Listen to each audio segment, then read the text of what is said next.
All right. Cool, because Aggie can look at YouTube and get caught up. Exactly. And then it works well for me too as well. So I ain't going like, hey Dave, what happened again last week? So, okay. So let's start. This is opening act, we'll say, of Ravenloft. You and your party have arrived to Waterdeep by merchant ship. You have been docked, paid for your services, and given a lump sum of 3,500 gold pieces. As you look down, I'm going to pause. All right, out of your party, besides Damien, give me some sort of a marching order. Who would be first walking off the ship? Oh, definitely Mistgiel. Mistgiel? He's a noble. Yeah, he's a noble. He deserves the lead. All right. So as you guys are following Mistgiel, you guys are walking off the ship. Mistgiel, you look down at the edge of the dock, and you're seeing where it comes together. All of a sudden, a shipmate slaps you on the back and says, "Blackstar Inn it is. It's where it's at, mate." By doing so, he has lunged you forward off the ship, almost as if he had purposely pushed you. Next thing you know, you bounce off the guy in front of you. You find yourself laying on top of a white dragonborn, who now looks confused and distraught. The dragonborn then turns around and pushes you off of him, reaches over and picks up a coin purse that was knocked out of his hands. Damien, you have 700 gold pieces. He then brushes himself off. And then there you are. You are all on the dock, Ward of Waterdeep. Damien, I'll let you play this out. What time of the day is it? It's early morning. Okay, so what you're all seeing is this figure that stands up is, with his top hat, he's easily 7 foot tall. He's really lanky. He wears a very heavy coat. You can see the chain that's in it, but it looks very, very dressy. He's got a cane, but the cane is actually a mace with a skull, a large skull as the end of the mace. And he's got, it's hard to see until it's hard to tell exactly what it is until he turns to the side a little bit. But he has an entire coffin strapped to his back. His skin is all white, and his eyes look pale and dead, and he's got a monocle. That's cool. The peanut guy, right? Nice. So, well, what's up with you barging into me like this? So, Mistgiel is going to do Eyes of the Grave. As an action, you know the location of any undead within 60 feet and that isn't protected from divination magic until the end of your turn. Okay, so you're going to cast a spell? It's a class feature. Okay. On the dock, you're really not picking up anything. It's early morning. You see other ships that are coming and going, loading, offloading, unloading, loading up. Seems to be a little hustle and bustling for as early it is. It's about, 6-ish, 7-ish. The sun has just been coming up, not very long. Nothing undead other than the fish. Okay, my concern was the character in the top hat in front of me. So gotcha. I'm very spooky looking. In that case, can I do a religion check? Absolutely. While he's doing that, what's the rest of you guys doing? You guys are like behind him, and you witness this happen on the dock. And the guy, just so happened, the guy that slapped Mistgiel on the back happened to be the guy who worked with Damien's character.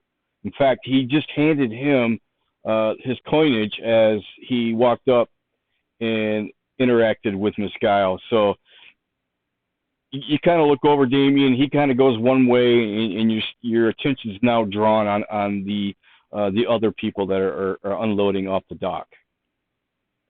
Yeah, Tibor is going to move down off of the cross or gangplank, and he's going to kind of blend in with the crowd and just keep an eye on my friend and make sure that nobody tries to thieve anything from him. Okay. And yes, Rob, Tony, Dave, John, and Aggie, all you guys are good friends. You guys worked the ship together, this merchant ship, so you all become really good friends. So you guys definitely know each other, other than Damien. Damien is a stranger to you. And so was the guy who slapped Mistgiel on the back. Damien is the white dragonborn. Yes. That Rob got pushed into. Yes. Okay. He's got a and he's tall and lanky and he's got a coffin, and he's tall and lanky with a monocle. Yep. Yeah. So he's like a dragonborn Jack Skellington kind of. I'm gonna roll a stealth. Rod, really, I'm not really trying to stealth. I'm just trying to blend in, so I'm not. Sure. I'm going to say you easily, as long as you don't roll a 1. 19. Oh, yeah. In fact, you look like part of the dock hand, which technically you were up until about 5 minutes ago.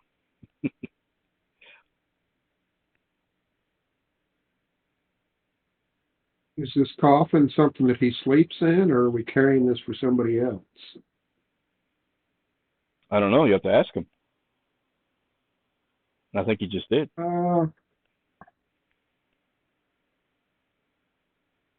My coffin? What do you want to know about it? Is this your bed, or is this for someone else? Oh, it is. It is part of my career, my job. You see, I am an undertaker. And I carry everything in, well, what the first readily available item was to me. And it was this coffin. How big is the coffin, out of curiosity? It's like 6 foot. Oh, so it's like a full coffin. And it's a full coffin. Okay. So Pog is secretly wondering to himself while he's watching all this if a high-pitched fat guy carrying an urn of ashes follows you around everywhere.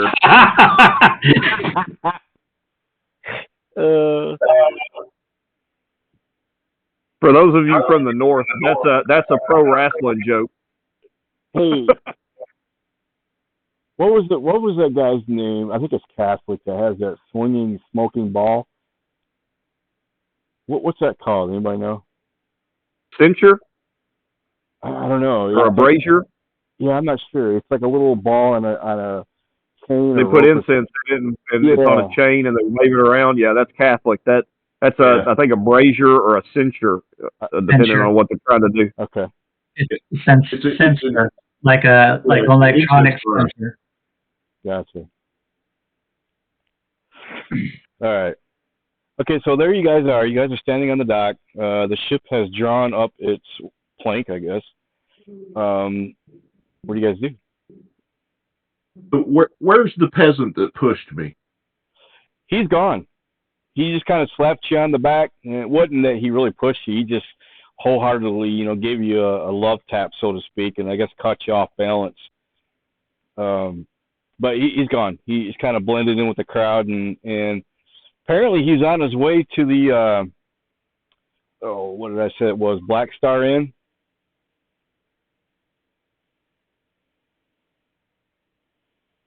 Duly noted. So, do we have any background on why we're here specifically? You really just got off. That's just so happened where you were left off at from your job. You were relinquished of your duties, and just so happened it happened to be in Waterdeep. Okay. So, really no rhyme or reason other than that's where the ship had dropped you off. The job was over. Now So I'm gonna come out of the crowd and kind of look at everybody and then say, should we find an inn for the night or for the day?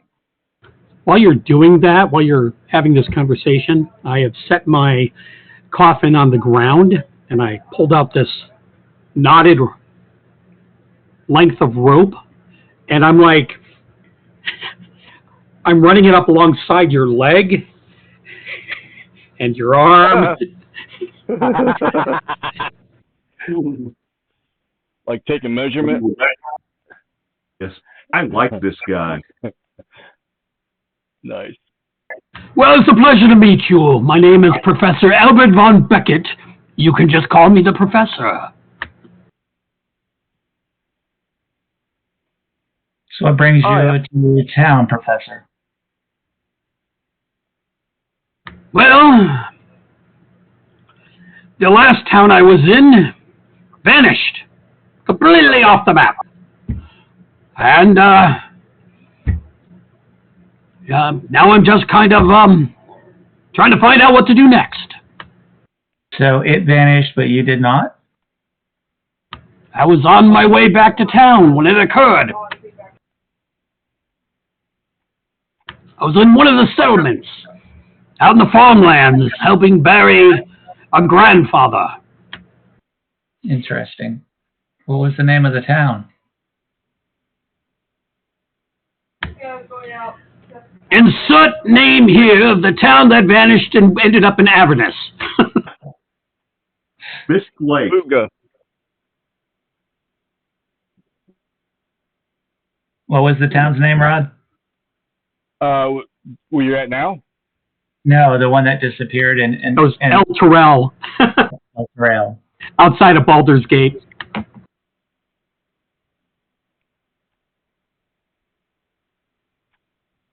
All right. Then we find an inn and figure out what we're going to do next.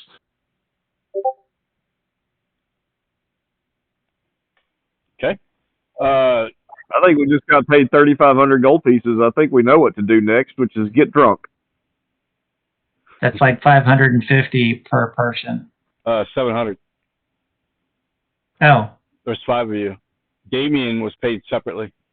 well, there's 6 of us, even if you don't include Damien, because Aggie's not here. Should come out 700 each. Okay, that's fine. I'll add 2 more hundred. Yeah. I don't have a problem with that. Person below. Is there really 7 of you now? I thought I only had 6 of you. There is only 6, but 3,500 divided by 6 is like 583 and change. The way I had it was, well, let me open this back up. I miscalculate. 1, 2, 3, 4, 5. Yeah, there's only 5 of you. Add Aggie. I am at Aggie. You got Rob, Tony, Dave, John, and Aggie. That's 5 of you. Oh, I'm adding you into that. Oh, okay. I'm counting the names in Discord, and I'm like, wait, there's 6 of us. Yeah, okay. Yeah, so you all got basically 700 gold pieces apiece. That's why when I had already basically written this up, that's why I told Damien just to add 700 before the game. Okay.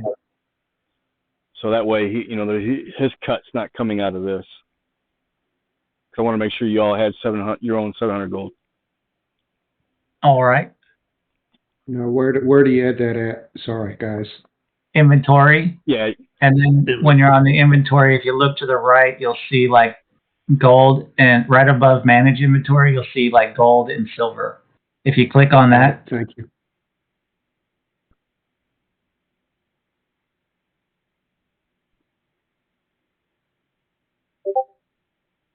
Yes, so since we can afford it, can we not stay at a 1-star inn again?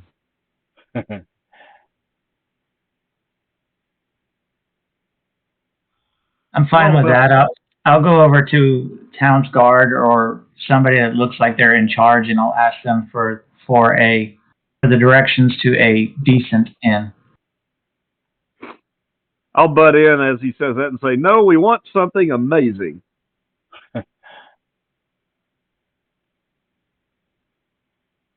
Okay. I'll also use Thieves' Cant to see if anybody is paying attention to that. Okay. Now, what are you gonna do? Basically, asking for directions to a well-off inn using Thieves' Cant. You're gonna get an innocent bystander walking by. He's gonna stop you and he's gonna tell you the Blackstar Inn. And I'm trying to find a map. I'm not sure what the hell I did with it. Let me see if I can dig that up. I thought I had it ready to go. It's just basically a map of Waterdeep. So I'll just Google it. And it kind of gives you an idea of where you're at. And I had it all. Not sure what I did with it. That's not very good. So after that bump and talk, I'll go back to the group and I'll just tell them this is like the second time I've heard Blackstar Inn. Okay, so you can tell that's the group? Yep. Okay. I'm going to use this map here. Let me copy the image, see if I can dump it in here. It looks like it got 4 stars on Yelp. Nice. Professor. Well, that's better than average. Here, I'm going to put it in Discord. 25% less bed bugs than the local taverns. And that's just the servers.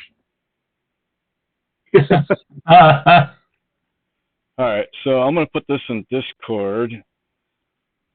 This is Waterdeep, so you guys can get an idea. Doc Ward. So, yeah, one of your guys that you had talked to, the innocent bystander, he basically told you that the, where was that at?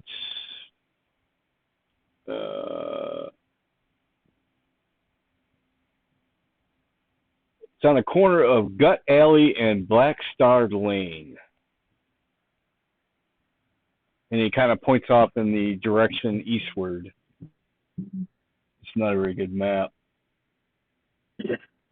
I had one a lot better. Anyways. So, I'm assuming you guys are heading that way? You know, Pog will just remark, "Gut Alley? Ew, that sounds gross." After traveling a few blocks, looking around, you notice town folks are kind of watching you. You see merchants, to winches, to the local panhandlers. They're staring in your direction as you walk by, from the sound of coin jingling in your pockets. You and your party are approached frequently. Hey there, can you help an old man out? You know, I'm kind of a little bit parched and I could use a little. And he's standing there and he's got his hands held out and he's wearing rags. I start measuring his hands. Okay. So you pull out, he kind of looks at you like, what the hell? His arms, his head. Oh, I can definitely help you, sir. Would you like a blessing before you pass beyond the veil?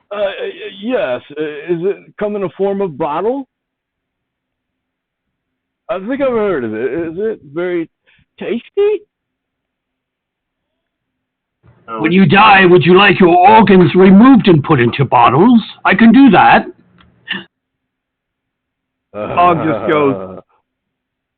Pog just goes, "Watch this. It'll make you happy." Whee! And his hair just rapidly starts to change colors, one after the other, very quickly as he yells, "Whee!" You notice the panhandle. He kind of takes 2 steps back and he kind of looks over and sees somebody else. Hey, sir, could you kindly? He walks away. You guys continue your travels, pushing your way through the crowd. You can smell fresh baked bread, and the staunch smell of ale reeks and tingles your nose hairs. you find yourself standing at a corner of a merchant.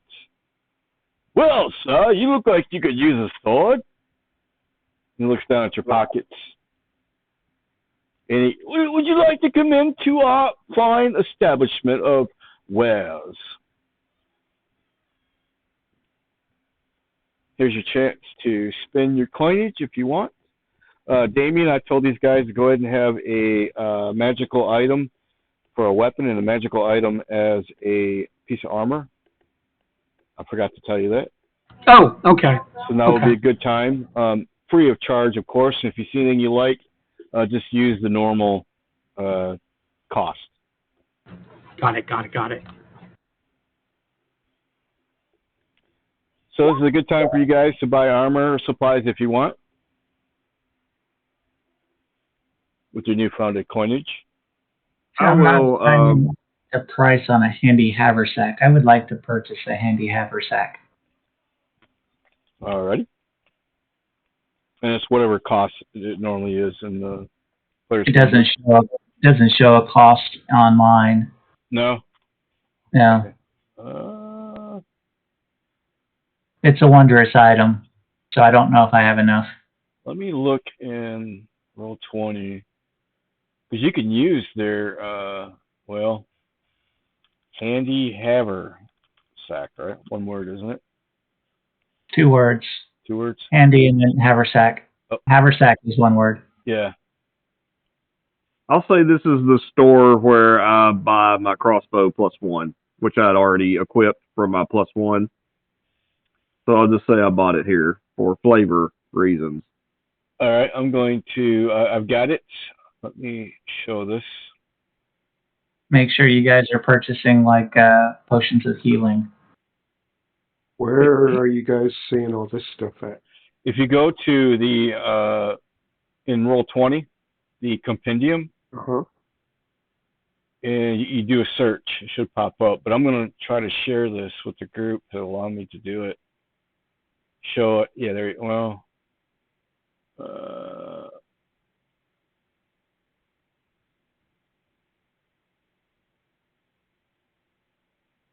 I'm not seeing a cost either.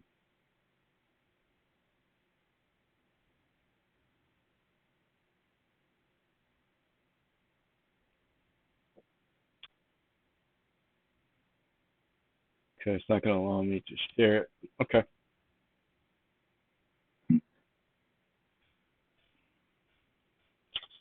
Handy haversack. There we go. Roll 20.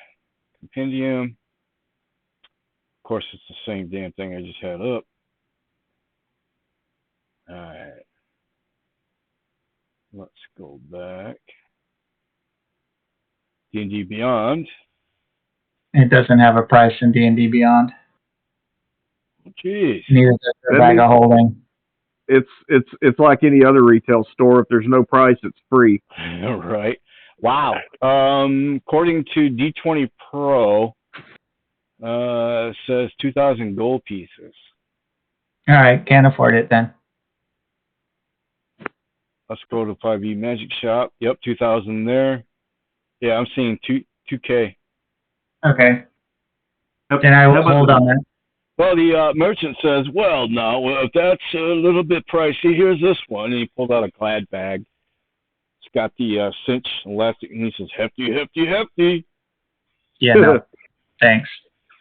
It's got to be aesthetically pleasing. You know, I'm in mostly different model colors of gray and charcoal.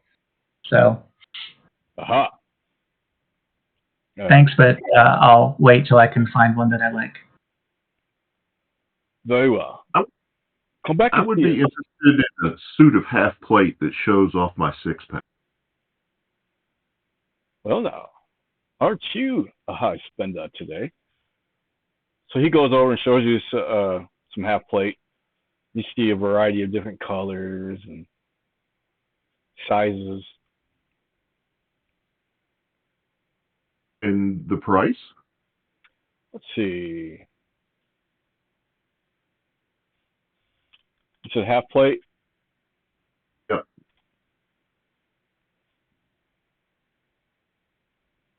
Uh, 750 gold pieces. Old.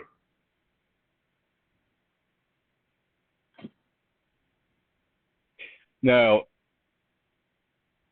if you don't already have a magical piece of armor, if you end up getting this half plate, go ahead and add magical properties to it from your other. I took a ring and a magical weapon. Okay.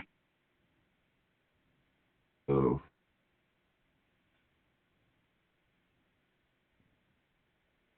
Because everything here that they're selling you is basically non-magical at this point. But if you're swapping, out something that has magical, we'll say you can transfer.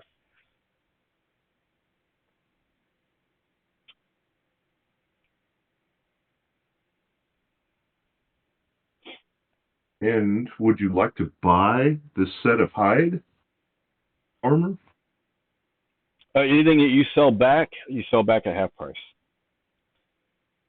Whopping 5. That's right.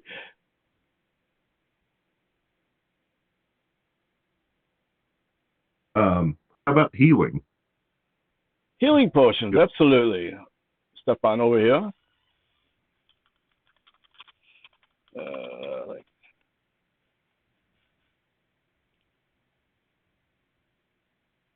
Are you looking for healing, greater healing, or superior?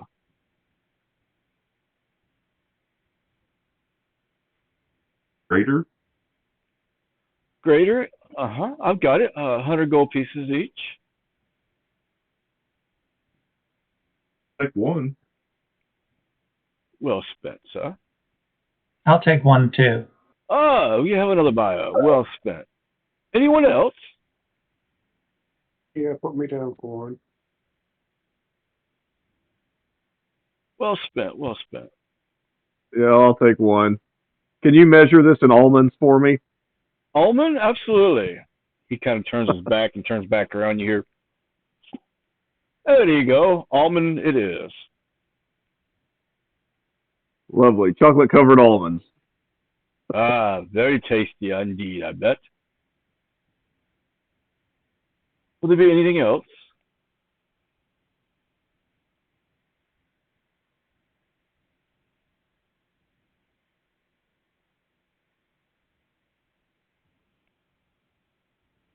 I Not don't at the think, moment. not for me.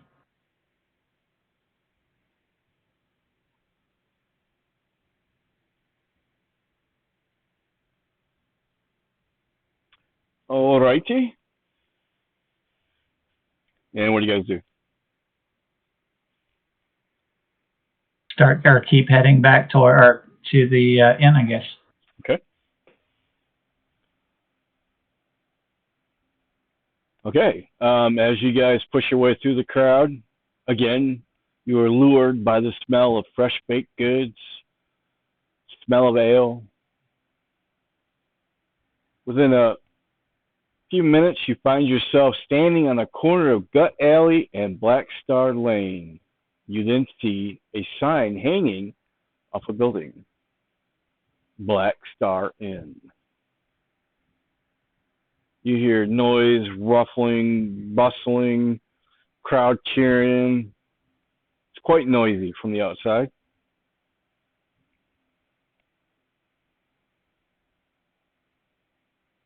I head in. Okay.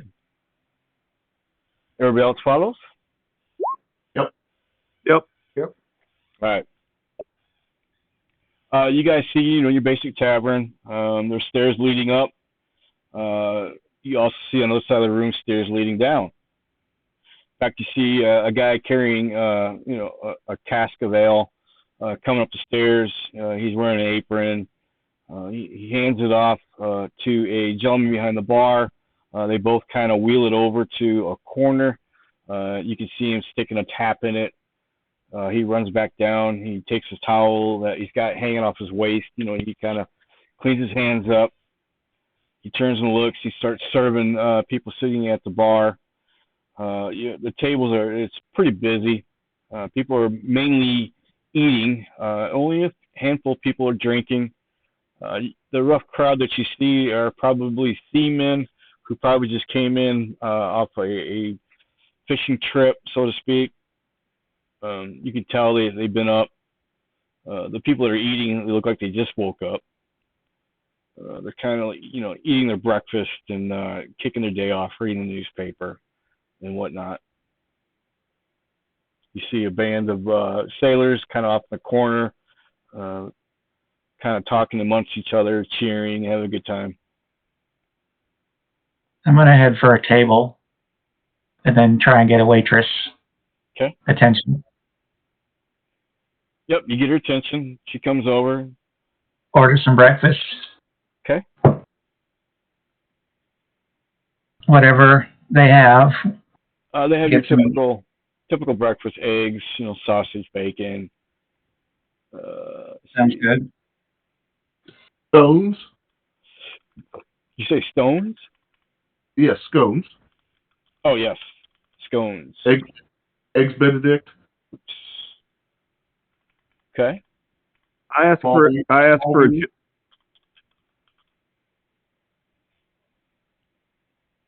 like to ask for a children's menu.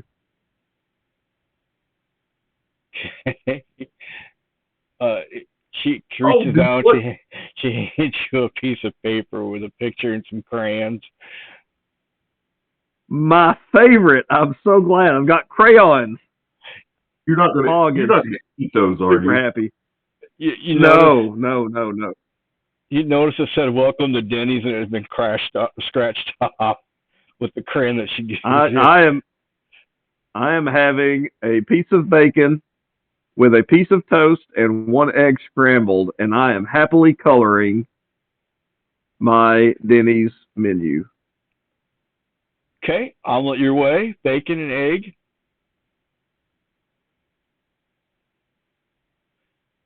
Okay, and what would that be? What would you like to drink?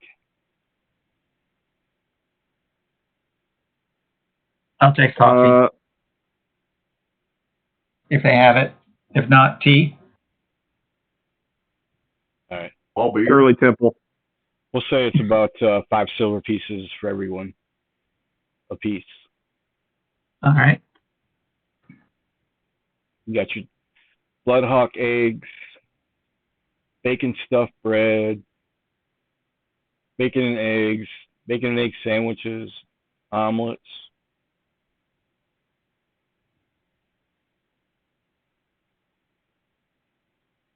Southwest style omelet sounds good with some bacon. Now we do serve a little bit of we'll say a noble meal, if you will. We do have bacon and owlbear eggs, boar ham and steak and eggs, and truffle omelets. It's a little bit pricey though.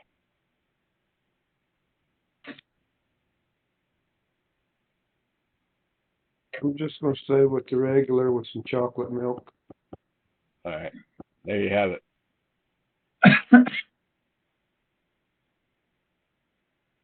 And I'll just keep my eye out, just watching the patrons.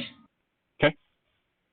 It's just your normal routine, hustle and bustle, early morning, mid-morning actually by this point.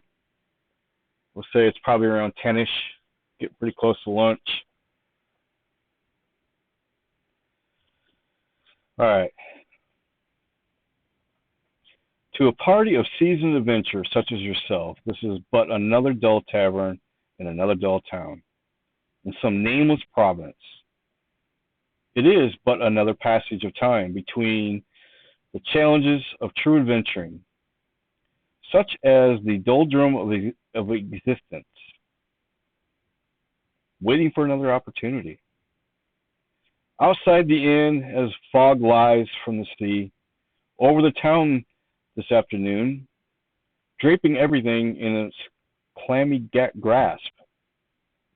The damp cobbled streets shine at the high streets, lanterns dance across the slick stones.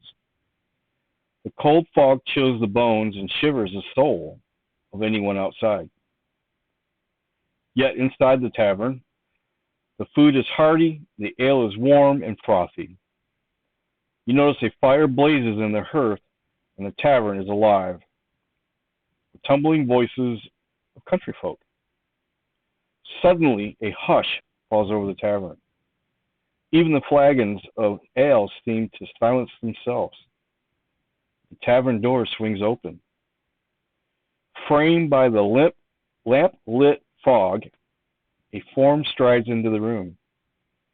His heavy-booted footfalls and the jingle of his coins shatter the silence. His bright-colored clothes are draped in loose folds about him. His hat hangs askew. Hiding his eyes in the shadows, without hesitation, he walks directly up to your table. He stands proudly in a wide stance with folded arms. His accented voice speaks. I have sent to you to deliver this message. If you be creature of honor, you will come to my master's aid at first light.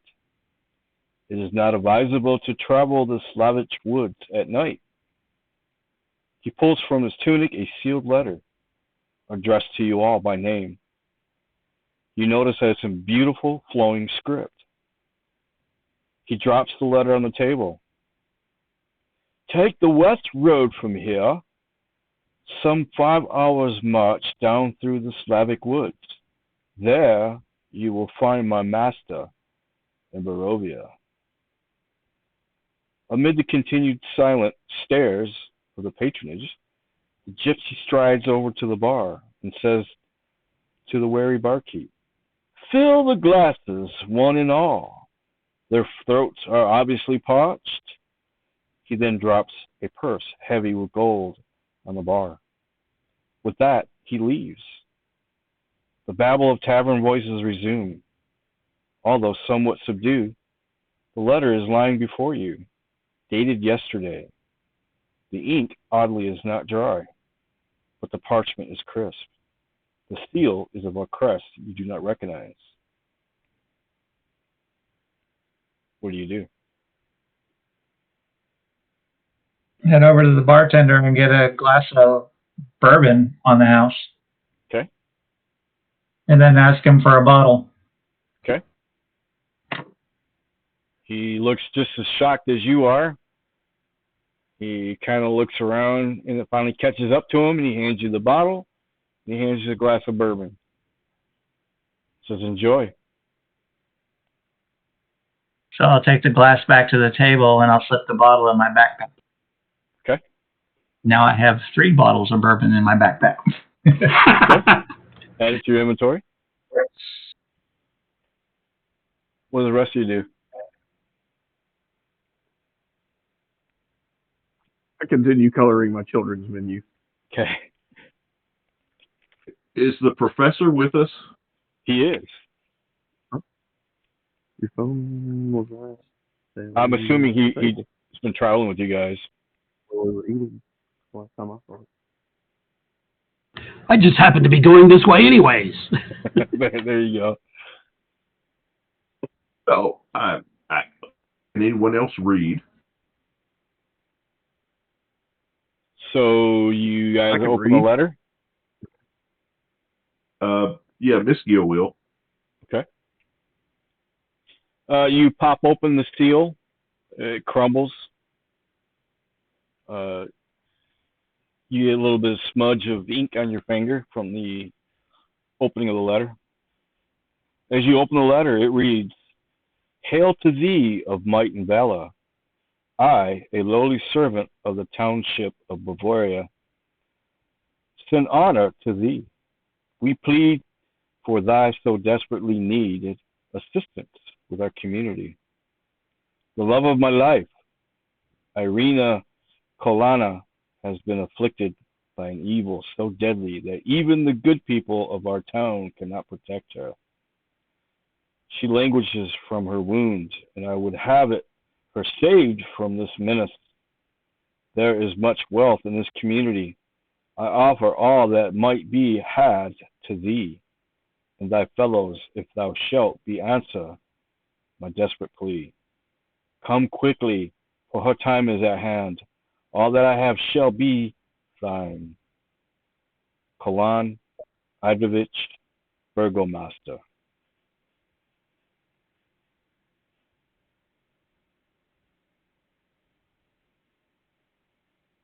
Oh, spam, right? What? Spam, right? Spam? Yeah. Could be phishing. It's a scam email. You're supposed to send 500 gold, and they'll send you 10,000 back. You got to send this out 10 times now to 10 different people. And if you don't, you fail to do this, you're cursed. Yeah. But my interest is piqued by there's a lot of wealth in this town. Anyone else?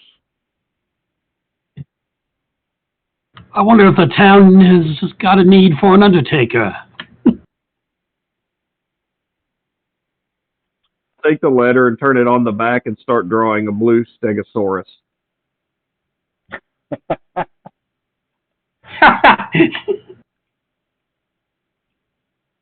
Well, I'm always up to help those that need help.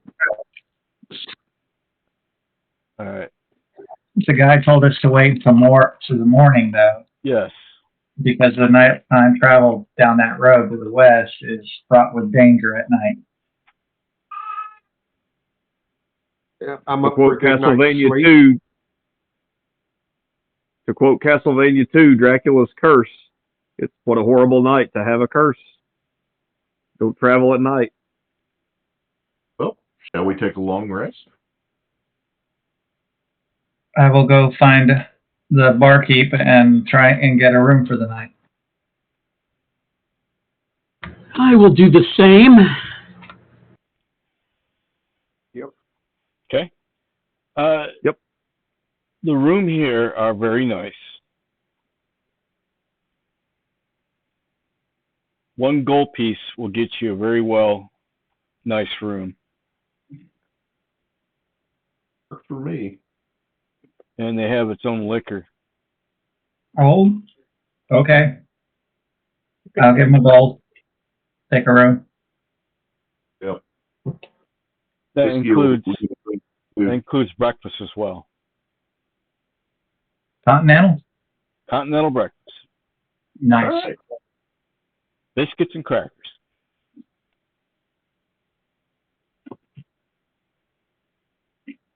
All right, I'm going Hardtack. So yeah, I'll take a room, and then I'll go up and take my backpack off and light my load, and then kind of just rest up until evening time when it's dinner time, and I'll come back down for some dinner. Okay. And if the room is shared, I don't have a problem if somebody wants to stay Nope. as well. You guys each have your own room. So if you guys follow his suit, it'll be one gold piece each. You have your own single room. All the drinks you can drink.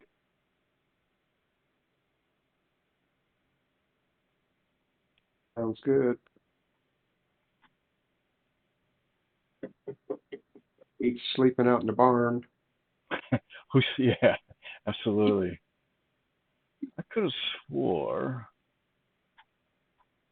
I had that. I'll have to find it later. I was going to copy the letter and drop it in the game room. It's probably on my OneDrive.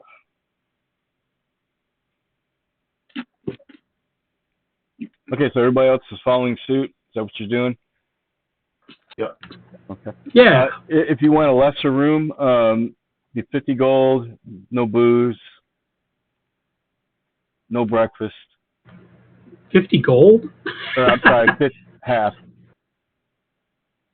Yeah, 50 gold. Kind of like Walmart. I'll probably go with the half. Okay. And see if there's like bath services somewhere. And I've never played a character like this before, so let's go for it. I just straight up asked the bartender. Also, is there a bathhouse somewhere? And on the way, is there anywhere I can buy some weed? Some weed? Yeah. She kind of looks at you and points down the end of the road here. She Cool. tells you. Since one of us is on mushrooms, I figured one of us might as well be on weed. Yeah, absolutely. So is that I'm just on bourbon. is that chickweed, dandelion? What you want?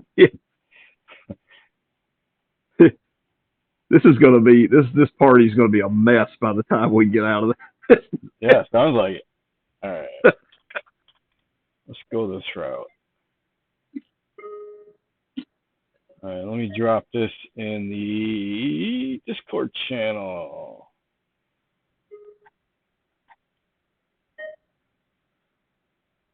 Is that your clock, Tony? Yeah, one of them.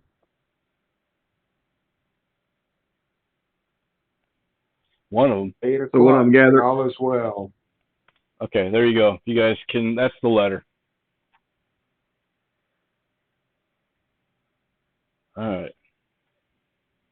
What is a burgermeister? Was that like a town like mayor? Yep, exactly. no, he was a cook. Chef master. No, eh? he was the one that exiled the bad toys, the broken toys. That's right. I looked this up. Burgermeister. That's right. Yeah, I think Burgermeister basically meant mayor in German. I think it was. It's actually of Dutch, Flemish, German, Australian, or Swiss town. It's actually real. Yeah, has a real meaning. Burg in Old English. Burg means like a group of people or a village. Because you got to think like borough came from Berg. It's like Pittsburgh, where there's like more Germans up there. Yep. So Burgermeister, Meister meaning master, so it's like village master in English. So it's basically like the mayor or the elder of the town or whatever. There you have it.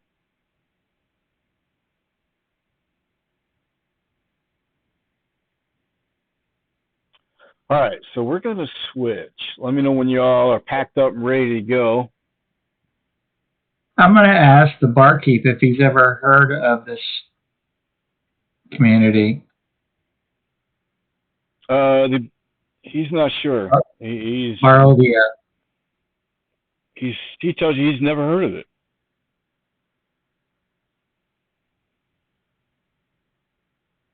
Nice. And it's only 5 miles outside of on the West Road, and you've never heard of it?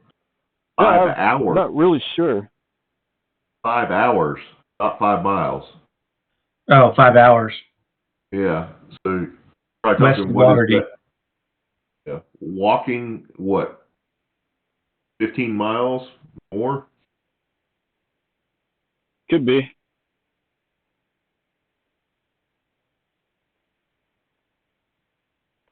Yeah, you can do somewhere between 2 and 5 miles an hour, depending on how loaded down you are, and if you're an African swallow.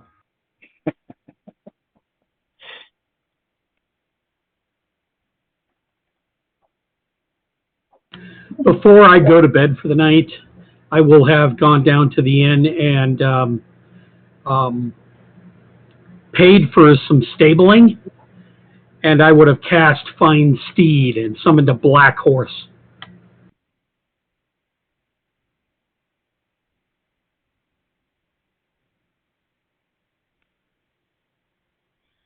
Okay.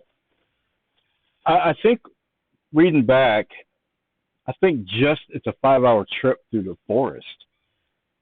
That's once you get to the forest, you have an additional 5-hour trip, or 5-hour trip through the forest.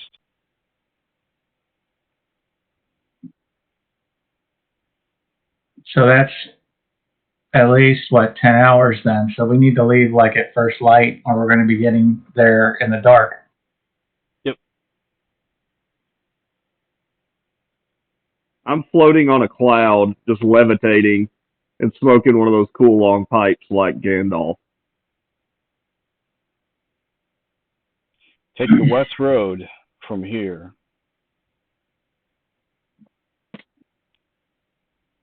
So, are we riding? Are we taking a coach, a wagon? 5 hours march down through the woods. Yeah, okay. I don't ride. I don't have any animal handling skills. Or do I?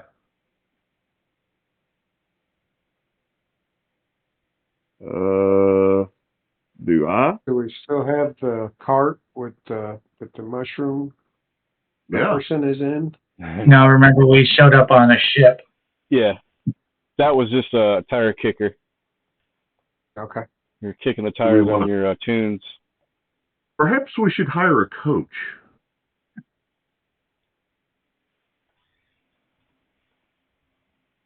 I'm okay with that. I'll pitch into that. Okay. If we can find one available. And a Money driver. talks. Money talks. Yes, it does. A barkeep, a coach with a driver. I'll throw in, and I'll sit on top of the coach smoking and keeping a lookout. You can So- sit up there with Focus Girl. So, John, I'm going to say that you went down to the, was it Smokehouse? Where'd you go again? Bathhouse. right? Bathhouse. Yeah. Yes. So you're at the bathhouse. So, yeah, you definitely spent, explain everything that you did at the bathhouse. Took a bath. Okay. So that Make probably new cost friends. you a couple silver. Bought some weed. Okay, that definitely cost you a gold. Smoked some weed while I was taking my bath. High quality for gold. The rest of it's none of your business, but I came back with some more weed. Was it Acapulco Might have Gold? might have met some young ladies. Who knows? High But I stick. got back clean with an extra bag of weed.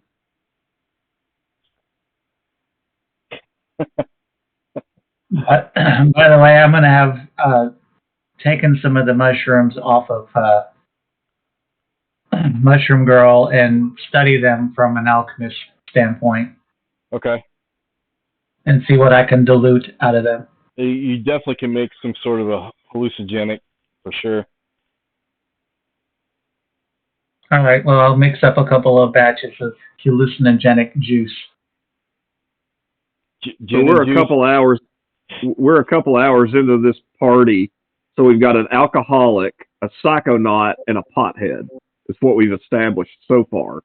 Not an alcoholic, just somebody that knows how to drink and not get completely snockered. And two guys fascinated with death. Like goths. David, you know. Well, to be fair, I'm also kind of goth in the fact that my hair is so pale blonde that it's almost white, and I am dark skinned. How much time are you going to spend on analyzing these mushrooms? Let's say 4 hours. 4 hours. Yeah. At the strike of the third hour, you notice you're starting to feel all kind of tingling just from handling these mushrooms. And you find yourself singing, I got my mind on my money and my money on my mind. But no, you are definitely being affected by handling them. Okay. So note to self: We'll gloves say next time. any type of roles you would do with coordination, reflex, anything of that dexterity, we'll say you roll at disadvantage for the remainder of. Well, this is what, the next day, or are you doing this at night? No, this was prior. Yeah, this was prior to getting up. So about by high noon, you should be starting to come off your Contact sensation. high? Yeah.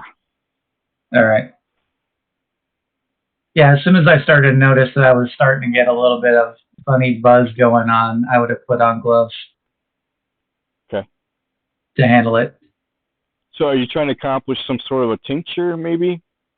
Just jungle juice, like you said. You know, something to Okay. that they can imbibe without possible running into any kind of wild organisms, but still get the same high out of it that they like. Okay. From Yeah, You seem to have done just that. Okay. Yeah, just trying to make it safer for him. Okay. Because I don't want, people just picking off of her cloak or off of her body and then sampling it and Right. it be covered in some kind of blood spray that makes them sick. What's everybody else doing? I'm trying to arrange a coach with the bartender. Okay. For the next day. Yeah. The next day. Okay. This is still evening. What are you guys doing before bedtime? Eating dinner. Going down and getting dinner. Okay. Tony? And trying to chase my food around my plate since apparently it's kind of moving around. Exactly. You notice your food's talking to you. And then I kept sticking, trying to stick the fork in my eye instead of in my mouth because I can't seem to hit the mouth right. What's really funny is you notice whenever you say you're eating a piece of meat and you go to stick with the fork, you hear it going, ow, ow. I just ignore it. I ordered. Like that scene in the movie Young Sherlock Holmes. Yeah. What is it? If I eat one more bite. I'm just sitting in my room drinking the free drinks. Okay, so you're just kind of hanging out. All right. Yep. I'm going to order off the children's menu twice for dinner. You got it. So I'm extra hungry for some reason. Yeah, chicken fingers. Yeah, so my wealthy lifestyle says it cost me 4 gold pieces. I guess that's a month. Yeah, that's a month. Yeah. And you just spent a gold in one day because mine is moderate and it's 1 gold a month, and I just spent it all in one night. All right. Okay, so following morning, y'all are getting up. Rob, you're talking to the bartender, trying to acquire a coach. The bartender tells you can find your needs right directly behind the tavern. Kind of points out like a back door. Gonna go grab some more water. I'll be right back. Okay. When you go out the back door, I'm assuming you find a stable not too far, literally almost connecting the same building. You see a stable master. He's out shoeing some horses. You see another, perhaps his wife, is kind of tending to the other horses, giving them some feed. You see a young fellow. He's attending a carriage, maybe replacing a wheel, maybe greasing up the wheel bearings. He's kind of doing a little bit of maintenance work. They may be a little intimidated by the horse that stayed in their stable last night. Hey, Hadley, can you close my door?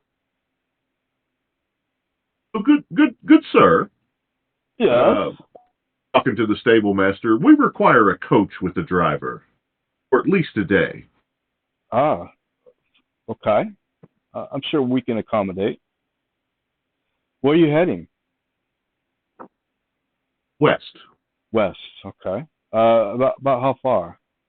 Just for the day? Well, normally I charge per mile, but if you want to, for the day, we can definitely come up with a price. He looks over at what he has. He has a few carriages. He has very moderate, real nice, cushy. It's covered. Would that be a covered wagon, or perhaps maybe open? Are you hauling equipment? Are you picking up merchandise? What would you need? Ooh, covered, and let's go for 2 days.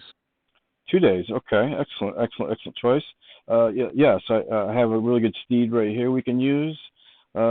Junior, he calls over to his kid, and his kid stops what he's doing. Go get your riding gear. You'll be traveling for 2 days.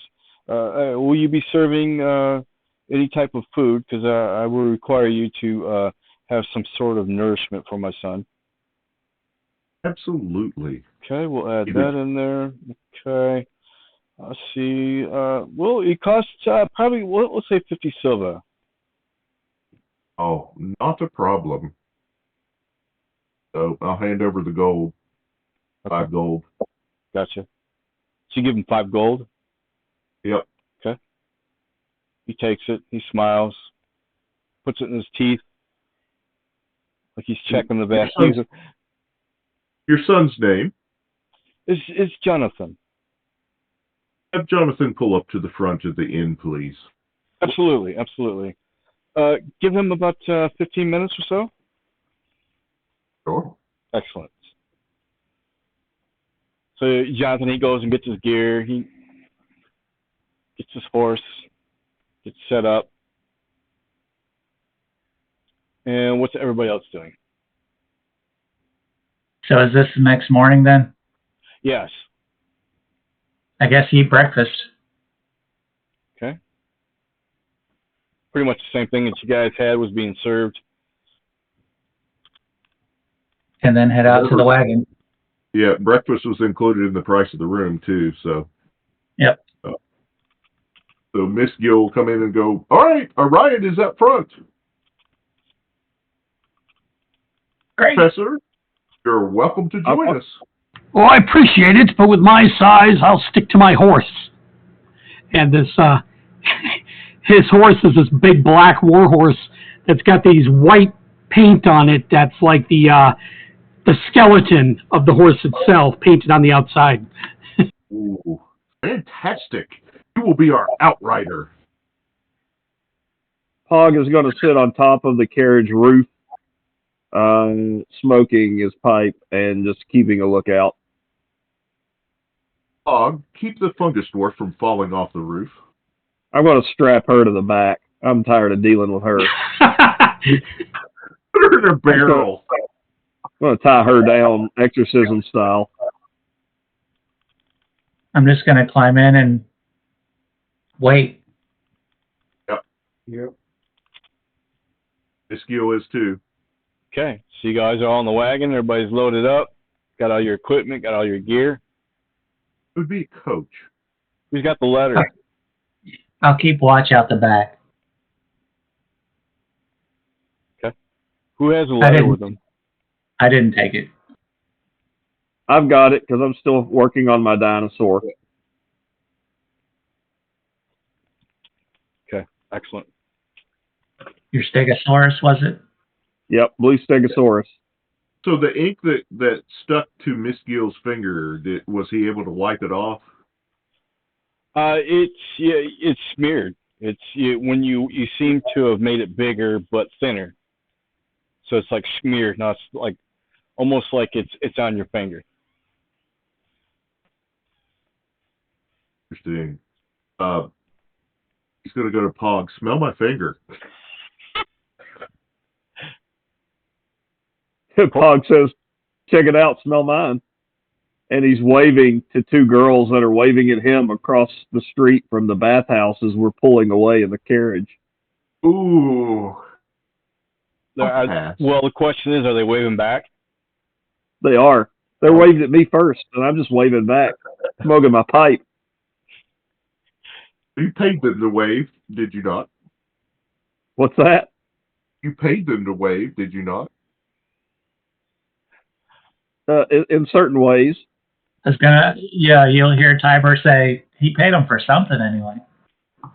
Chlamydia, who knows, something. All of a sudden, you hear this whooshing sound, and you hear, taste the rainbow. Or that Skittles? Taste the rainbow. Taste the rainbow. Yeah. You said he's multiple colored hair, right? Oh yeah. Yeah. All right. He's all about multicolored. You'll see how he seems like a simple gnome. You'll see how he fights. Quite eccentric. We're missing But as you swear as they're pulling off, the 2 girls are waving at him and he's waving back while he's sitting on top of the carriage smoking his pipe, and you swear you hear him yell, "You're amazing!" And he goes, "I know." All right. It'd have been better if they had said, because I'm a pothole. Look, I'm a teapot. Oh, dang. I don't have a cell phone because I'm a pothole.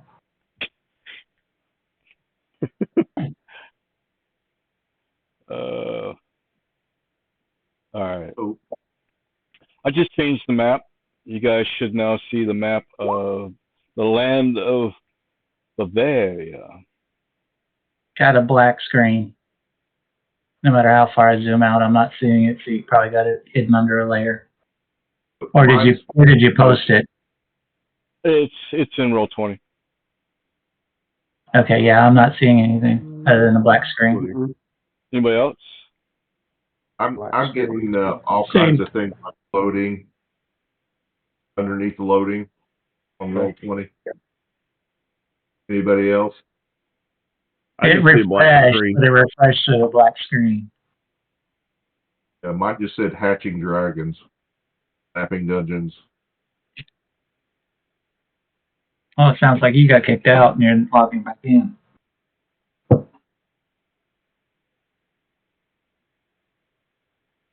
guess it's pronounced Barovia. Barovia, yep. Wasn't that where Red was? Who? The movie Red, when they were I don't know. where they were getting shot at and they were pushing a cart and the crazy guy was dressed as a woman. Wasn't that Barovia? Something like that. Anyway. Might be. Anybody else seen the map yet? No, so I went out, came back in, and all I have is black screen. Okay, let me find out what's going on here. Yeah, I just refreshed and it's just black still. Good old Roll20. If I wasn't invested in this, I'd probably use something else.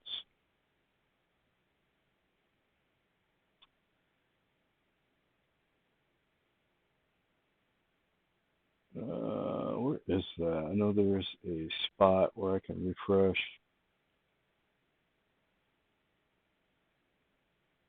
Could it also be that our tokens aren't there? I'm going to reconnect. No, this is just a basic map, which is also in Discord. In Discord, okay. Yeah, it's just a big map of Barovia. I'm not seeing it in Discord either. Yeah. Last thing I have in Discord is the definition of what Burgermeister. Yep. Well, you have to scroll up. I posted this like way back in 19th of last month. No, the village. Oh, there it is. I see it. Yeah, you see the village and then you see the big map above it. That's basically all it is, just a map. And we're coming in from the east or the west? You're coming in from the east. It is section A, and then I have it marked off in the map. It's supposed to be showing. I don't know what in the world.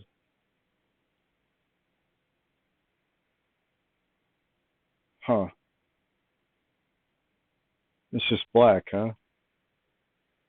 Let me see if I can. It's a pretty big map. This is all stuff that was already in this package, so it's not like I put it together.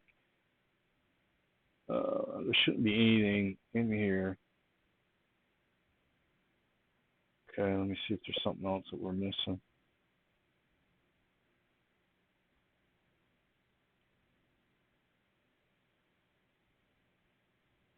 All right, let me turn dynamic lighting off. I think we ran into this before. There it is. There you go. So it's dynamic lighting. All right. Okay, so we got to remember that. Not very dynamic, is it? No, it's not, and it's yeah. I've got a pro membership, so it's not like this is just the free version, and then on top of that, I bought into the modules. All right, so you guys are at point A. You guys have traveled, let's say, at least it is almost noon. As you're rolling up, you're now on the old Slavich Road. You notice black pools of water. They kind of stand like dark mirrors about the muddy roadway. It's very thick. Cold mist that starts to spread and kind of pale over the road. You see giant tree trunks. They stand on both sides of the road. Their branches, it looks like they're clawing into the mist. In every direction, the mist seems to grow thicker the farther you get into the forest. It is now more oppressive, if you will. Once you get in, it's additional, probably about another 5 hours, and you finally reach the part B, or you should see B on the map. This is the gates of Bavaria. As you get closer, you notice you get about 50 feet, the gates kind of open automatically, and you hear the screeching, like rust, metal grinding as they move open. And as they are moving open, you see jutting from the impenetrable woods on both sides of the road, very high stone buttresses loom, kind of gray in fog. It's a huge iron gate that hangs on stonework. You can see where the dew is like clinging on with cold tenacity on rusted bars. You notice on each side is a statue of armed guardians. They're kind of silently flanking the gate. Their heads are missing. So basically all you see is like from the shoulders down. You notice on the ground are basically in the weeds at their feet is their head. They greet you only in silence. As you guys travel through the gate, go ahead. Hang on. Yeah, I'm going to look at the group and say, I think we probably should send the boy back with his cart at this point. The gates opened automatically. That means if they close behind us, he won't be able to get out.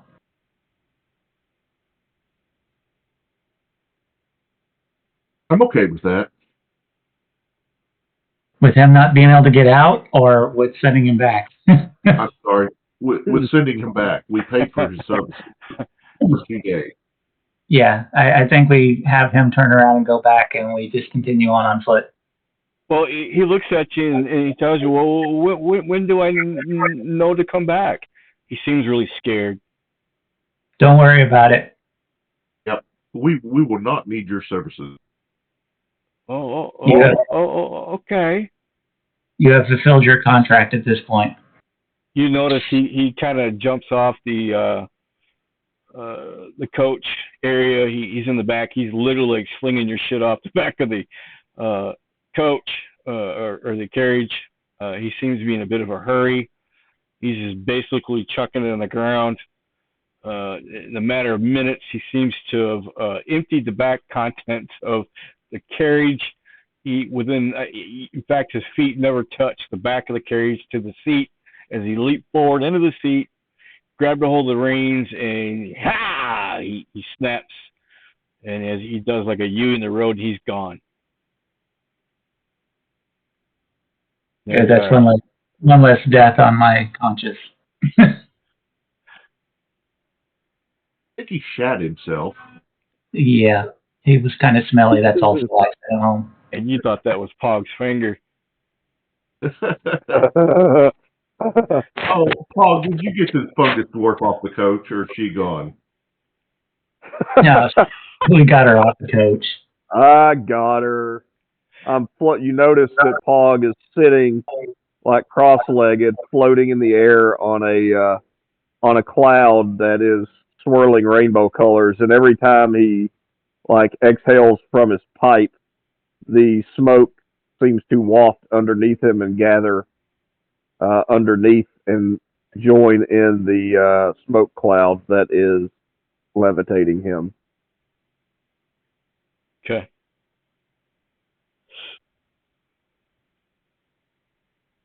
But I like magically undid the ropes that were holding the Sporomancer tied to the back of the carriage, just as he takes off. We tie the Sporomancer to the Rainbow Warrior and let him drag her around with him. Gotcha. Unbeknownst to the Rainbow Warrior. Why does the 3-foot character have to drag around the fully grown girl? Dude. You don't even know she's back there. Actually, she's not. Isn't she like a halfling or something? She's a dwarf, I think. Who? Yeah. Aggie? Yeah, wasn't she a dwarf or She's Drow. Drow? Okay. Yeah, she's playing a Drow Druid. I forget what else she said. There was something special about her character. Had spores. Yeah, she's a Sporomancer. Yeah, Sporomancer. That's it. Yeah. Okay. You guys are now standing with your gear at your feet right here.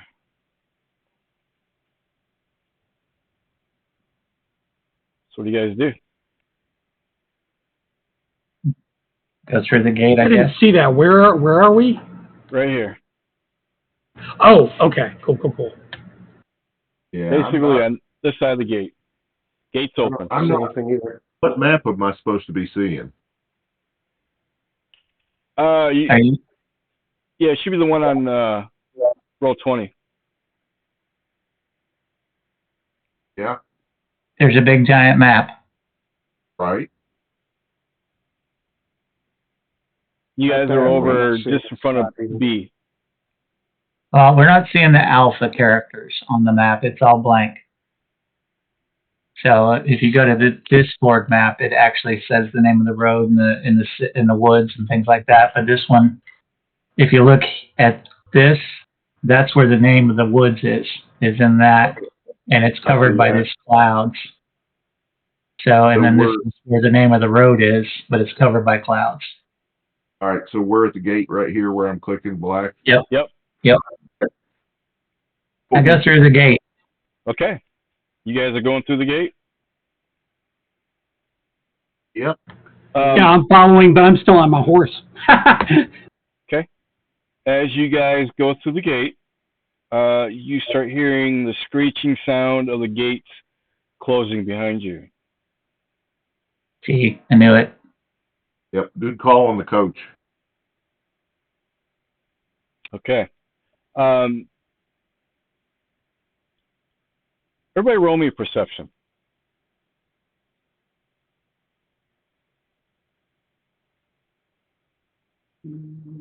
I'm basically looking for a 10 or higher. 20. I got a 19.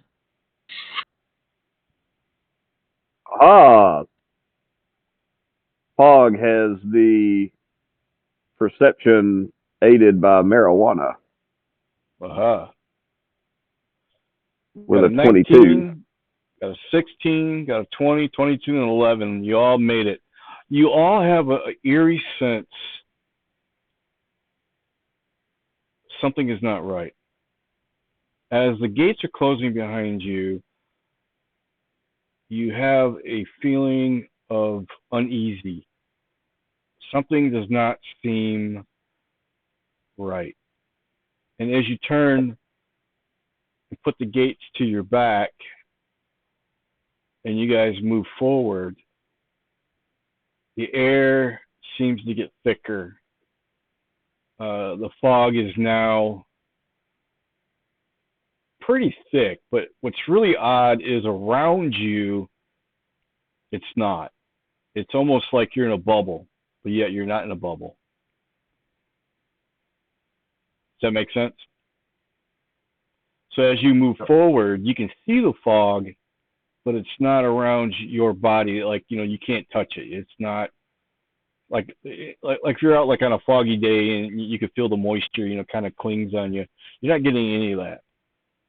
It's different.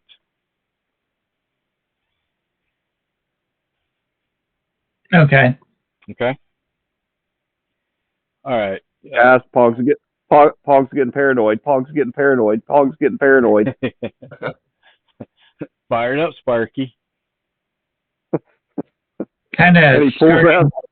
I'm going to skirt along the edge of the woods to where I could go into stealth in a moment's notice if I had to.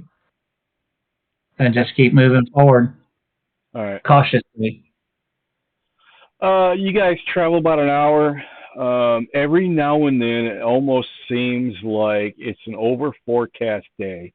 It almost seems like every once in a while you may see a beam of light try to make through the clouds. It's very dreary, grayish sky. Every now and then you get like a little of a sunbeam kind of come through. You get a little bit further, towering trees whose tops are lost in heavy gray mist. They block out all save and death gray light. The tree trunks almost touch. The thick, damp undergrowth presses in on you, making it impossible even to see one another at all times. The woods have now silence of a forgotten grave, yet exclude the feeling of an unsounded scream. It is now getting thick. You're having trouble seeing each other. You guys know you're there. It's getting a bit hazy. And you guys are probably going to continue on. Slow down so I'm making sure that I'm close to people. Okay. So you guys slow down your pace? I do. I'm not one for being out in front, so I don't want to be out in front. So I'm trying to stay middle of the pack. Who's up front?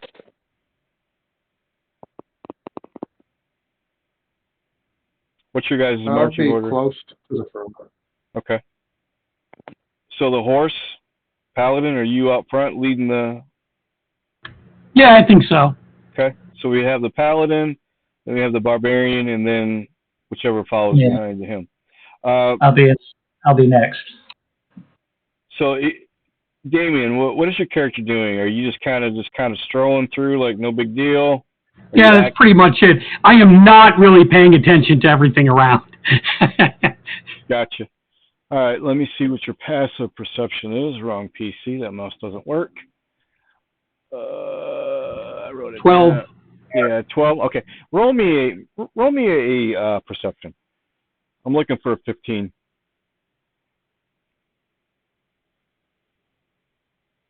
Oh yeah.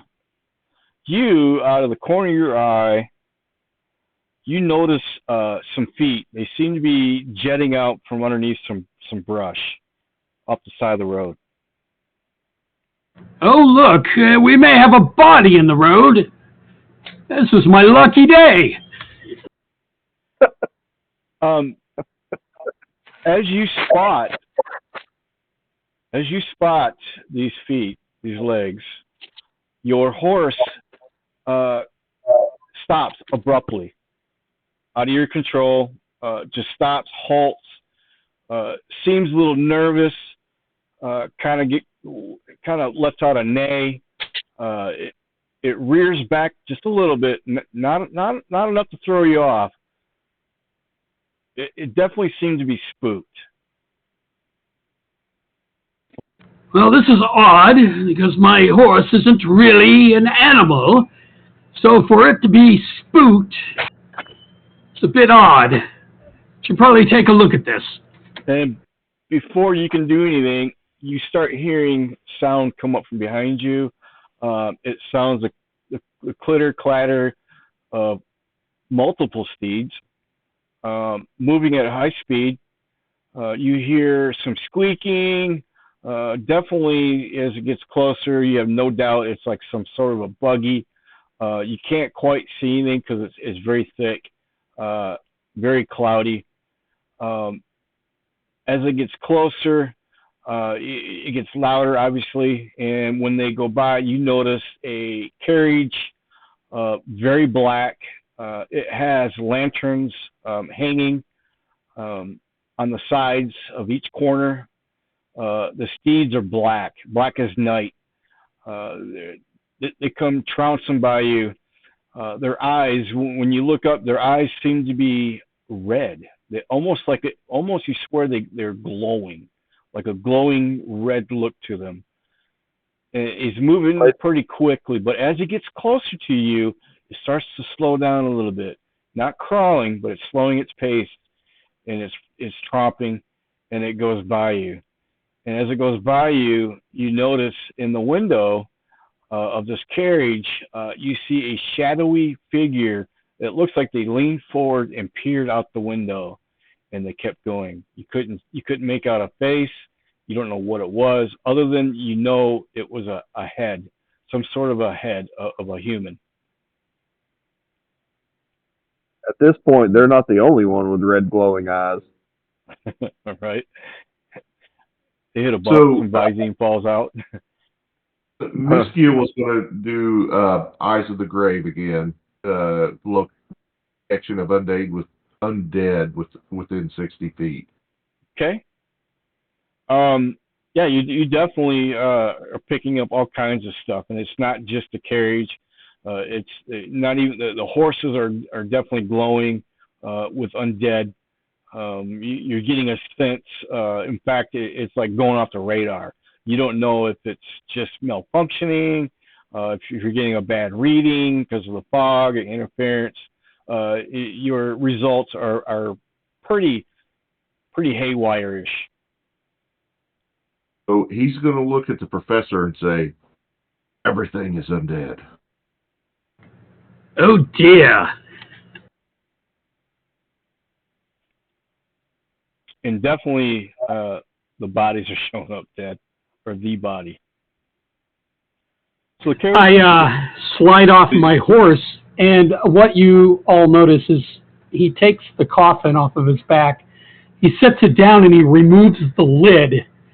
And underneath the lid is like a second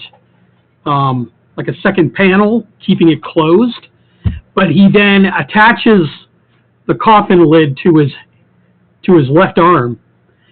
And then he picks up his walking stick in his right, and I start slowly making my way to the body. Okay.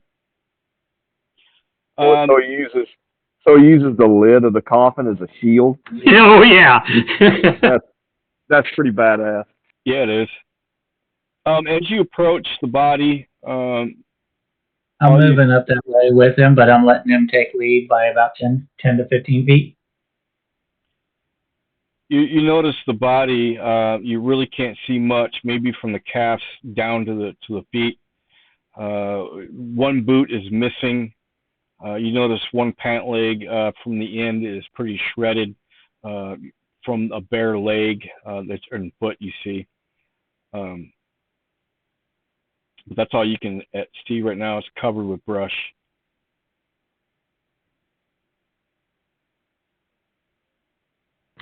I get rather close to it, and I kick its foot. Okay. When you kick the foot, you notice it's kind of stiff. It moves, but doesn't move on its own will.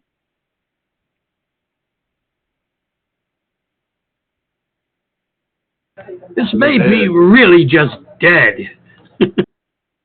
Dispatch it. It's undead. It's undead. Dispatch it. All right, then I swing at it with my mace. You hit it with a thump. It's definitely rigor mortis, is you can tell from. Is definitely the blow wasn't cushioned at all, so that tells you rigor mortis is probably set in. If this is undead, then there is a surge of energy that jumps out of the mace. Yeah, nothing. It's all right. It's definitely just dead. You can tell after you had swat it by pulling it out from underneath the brush. You could probably do so with ease. Incorrect. It's only mostly dead. Does it look like the Burgermeister? You can't tell unless you pull them out. Pull him out. Okay. When you pull out the body, you you can tell that he's clutching a crumpled note or maybe some sort of an envelope in his hands. The remains of his clothes are torn and raked with claw marks. As you look closely, you notice paw prints of a very large beast of something, maybe a canine. They seem to be, all around the body. You start noticing on his body itself where his flesh has been shown, where the clothes are torn. You could see a pretty good gouge. And he's obviously been dead for a while. And when you pull him out, seems to be a letter. It kind of falls out onto the ground. You notice that there's a seal. Has a large B on it. B as in Bravo. Does it look like the I seal pick on up the letter and I just pass it over to you all.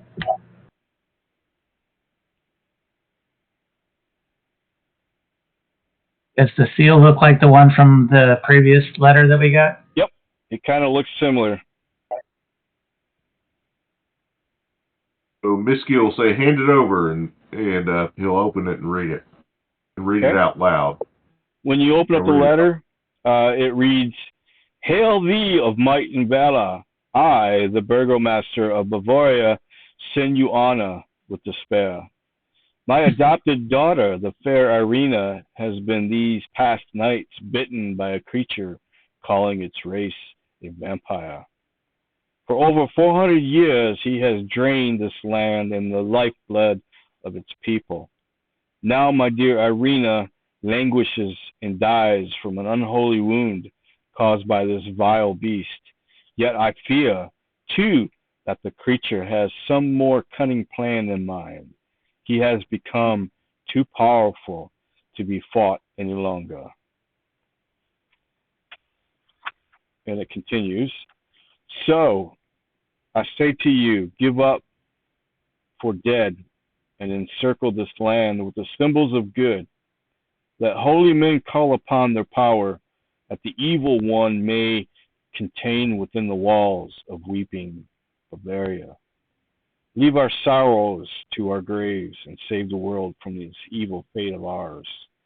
There is much wealth entrapped in this community. Return for your reward after we are all departed for better life. Signed, Kolan Idovich, Burgomaster. So let me... Dog says vampires suck. Let me copy this. This is it's in 2 parts, so I'm going to go ahead and copy both parts.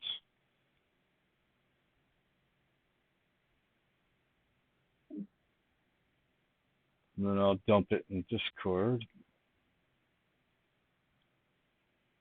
Maybe. Oh, okay, I see what's going on.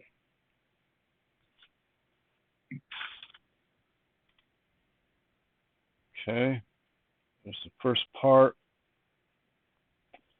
Let me get the other one.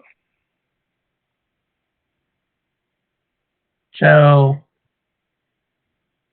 interesting. The first one says the love of my life, Irina, and then this one says my adopted daughter. Yeah.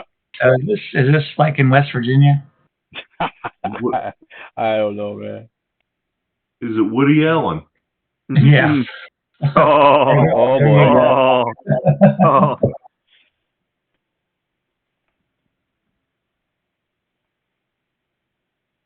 Woody Allen. That's one right there. And so, are we capable of handling a vampire? Well, we don't know it's a vampire. Didn't the letter say the vampire sucked? No.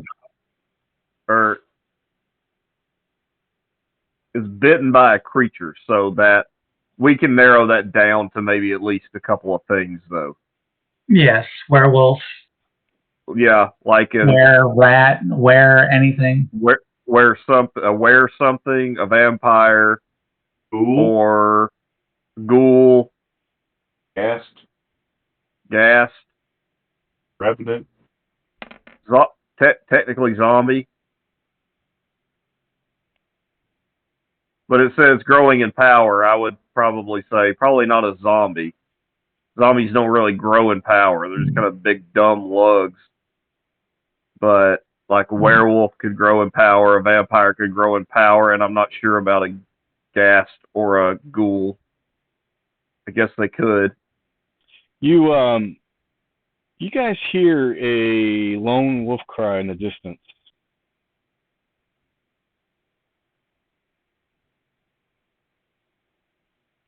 Well, that's troubling.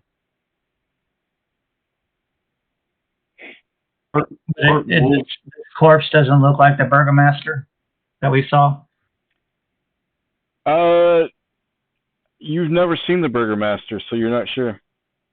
Oh, I thought that was the guy that showed up last night at the inn. I thought that was the burgomaster. The Or guy is that showed up in the bar, you noticed he was wearing very colored clothes, Bastani descent. You're kind of leaning more towards a gypsy, if anything. Okay.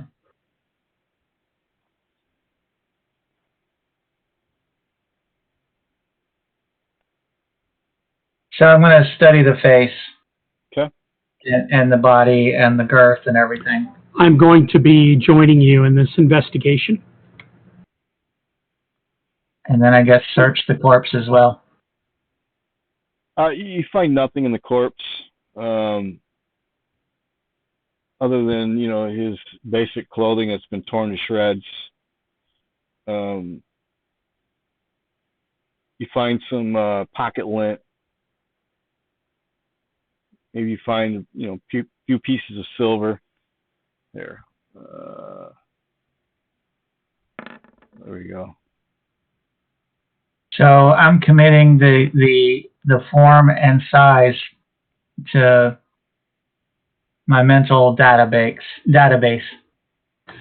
I've taken out a quill and ink and some parchment, a little notebook, and I'm measuring this guy with my string and writing down information. Okay.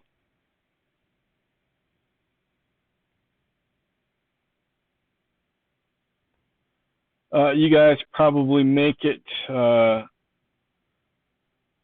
probably about here, I'm going to say. That's where the body is. All right. Time is of essence. You definitely don't want to be caught in the woods at nightfall, or at least that's what you heard. I have no way to bury a body out here, so I'm taking it with. Okay. You hear a second wolf cry, followed by the original wolf cry. Which direction? Can you point on the map which direction? You can't tell. The original, you're probably thinking maybe over here somewhere. Then you hear the other one maybe over here somewhere. Okay. So when this one over here by C sounded off, it triggered the original one that you heard over here. Our map is unmarked, so we don't see the letters. Oh, okay. Is it really? Yeah. Yeah. So I guess continue on. Okay. Yeah, I pick up the body and I drape him over the horse, and I'm going to walk and just pull my horse. Okay, so you do bring him with you. Oh, yeah, definitely. I'm an undertaker. This is my whole respect for the dead and such, so my whole persona is coming out. Well, he's dragging the dead body that is the guy that got attacked by wolves. I'm dragging the dead body that is Toadstool Head behind me, I guess. Now, you guys get about here.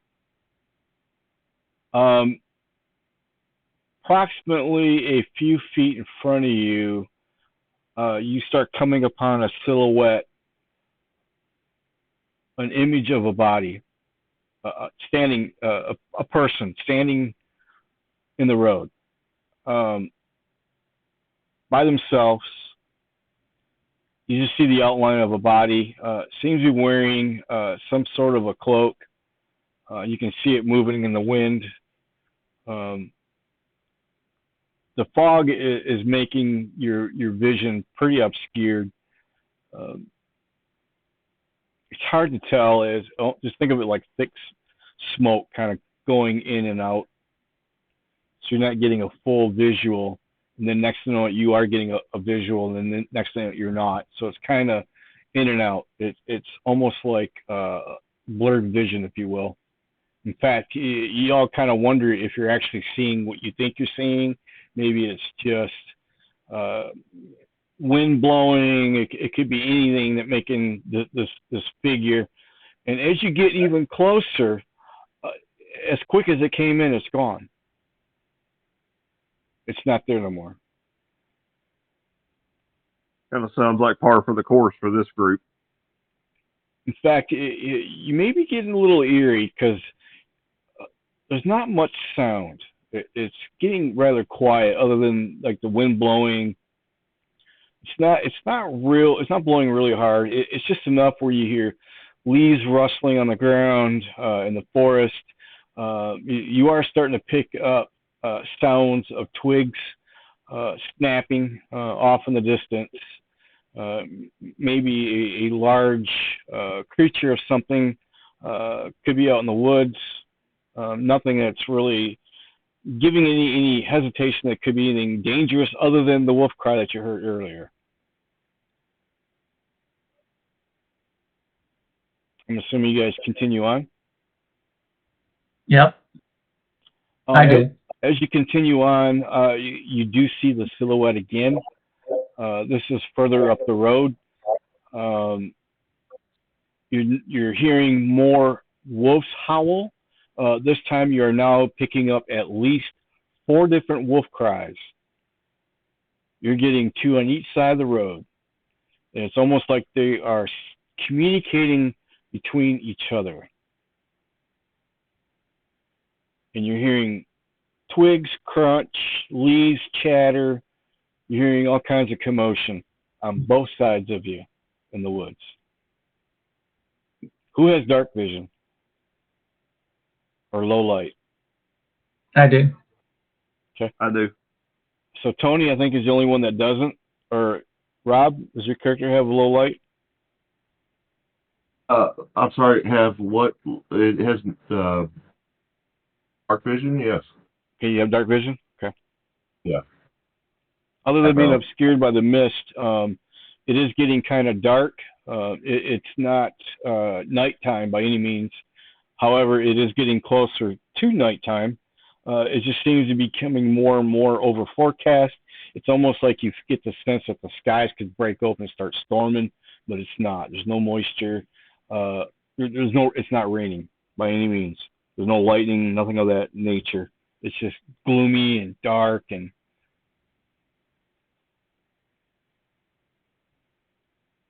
you guys move forward. Yep. Okay. Yep. You start to see the image again. By this point, you're hearing more cries of wolves. In fact, you are hearing it's more obvious that there's something that's traveling with you, same pace, on each side of you in the woods. Every now and then you are now getting a glimpse of like glowing eyes peering through the woods.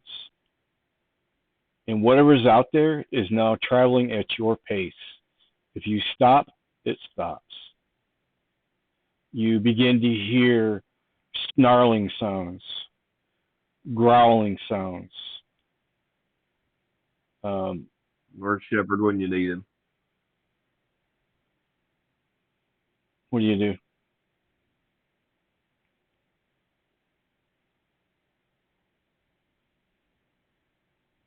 You definitely feel a sense of danger. I'm going stealth. Okay. Roll me a stealth. I'm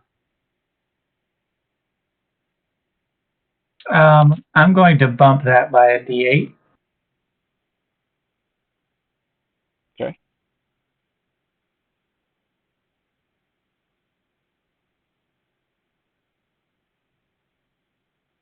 So it's 21. Okay, duly noted.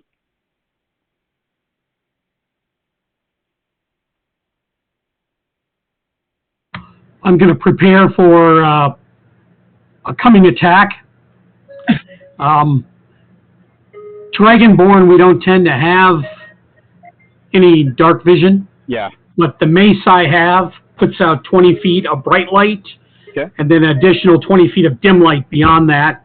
Okay. And I'm just going to hold up my shield, coffin cover, and just get ready for whatever is going to happen next. All right. You notice that the light, as headlights are in fog, you would almost need like a yellowish, amberish light to really see what's going on, but it does provide somewhat of light. But because of the fog, not very well.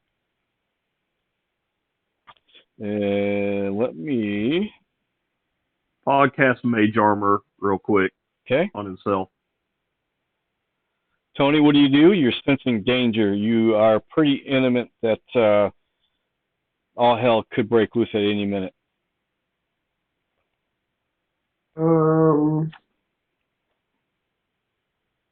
I have danger sense. Is that any help to me? I don't see where it says. You are definitely picking up danger. I'm just going to get ready for battle. Yeah, both of my hands are going to start glowing orangish red, and what looks to be tarot cards, almost in shape. All right. Rams? That's just weird. What? There we go. As you guys pause to arm yourselves, a figure appears out of the mist.